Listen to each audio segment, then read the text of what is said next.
મિત્રો સ્વાગત છે તમારું ફરીવાર આરસીએમ ગુજરાતની યુટ્યુબ ચેનલ। ઓક્ટોબરમાં શરૂ થશે કડકડતી ઠંડી, હવામાન વિભાગે કરી આગાહી। જી હા મિત્રો, ગુજરાતમાં સપ્ટેમ્બરમાં વરસાદનો એક રાઉન્ડ આવ્યા બાદ ઓક્ટોબરમાં ઠંડીની શરૂઆત થઈ શકે છે।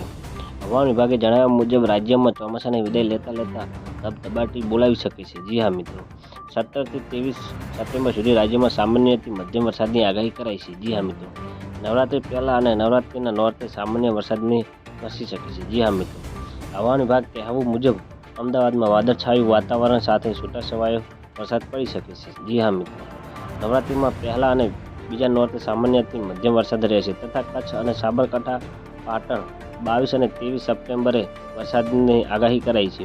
તો રાજ્યમાં ચોમાસાની દિશામાં કચ્છના ભાગોમાં વિદાય લીધી છે। જી હા મિત્રો, ઓક્ટોબરમાં દિલ્હી અને એનસીઆર સહિત સમગ્ર ઉત્તર ગુજરાતમાં અને ભારતમાં ઠંડી ધીમે ધીમે વધશે।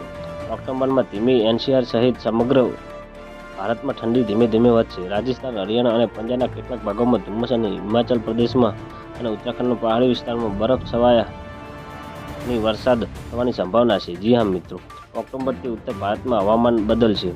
ભારતીય હવામાન વિભાગ અનુસાર સપ્ટેમ્બરના અંત સુધી ચોમાસું વિદાય લેશે। ઓક્ટોબરથી ઉત્તર ભારતમાં હવામાન બદલાશે। તો મિત્રો, ન્યૂઝની સતત જાણકારી મેળવવા માટે અમારી ચેનલ લાઇક, શેર અને સબસ્ક્રાઈબ